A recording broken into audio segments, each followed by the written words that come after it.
ଜୟଗୁରୁ। ଯୁଦ୍ଧ ପାଇଁ କର। ଜଣେ ପଚାରିଲେ, ଗୀତାରେ ଏହି ଧରଣର ଗୋଟିଏ କଥା ଅଛି ଯେ ଯୁଦ୍ଧ ପାଇଁ କର। ଏ କଥାଟାର ଉଦ୍ଦେଶ୍ୟ କ'ଣ? ଶ୍ରୀ ଠାକୁର କେଉଁ ପ୍ରସଙ୍ଗରେ କହିଛନ୍ତି ତା ନ ଦେଖି କହିବାକୁ ଗଲେ ଭୁଲ ହୋଇପାରେ। ତେବେ ମୋର ମନେହୁଏ କଥାଟା ଏହି ଭାବେ କହିଥାଇପାରନ୍ତି, ଯେଉଁ କାମ ତୁମେ କରଣୀୟ ବୋଲି ସ୍ଥିର କରି କରିବାକୁ ଆରମ୍ଭ କରିଛ, ବାଧା ବିଘ୍ନ ବା ଅସାଫଲ୍ୟରେ ତା ଛାଡ଼ି ଦିଅନା।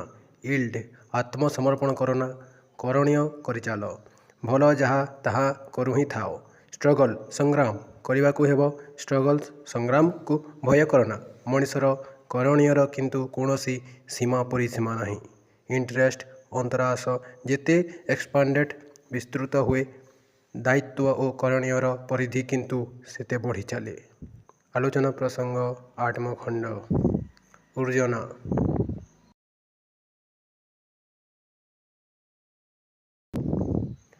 ଜୟଗୁରୁ।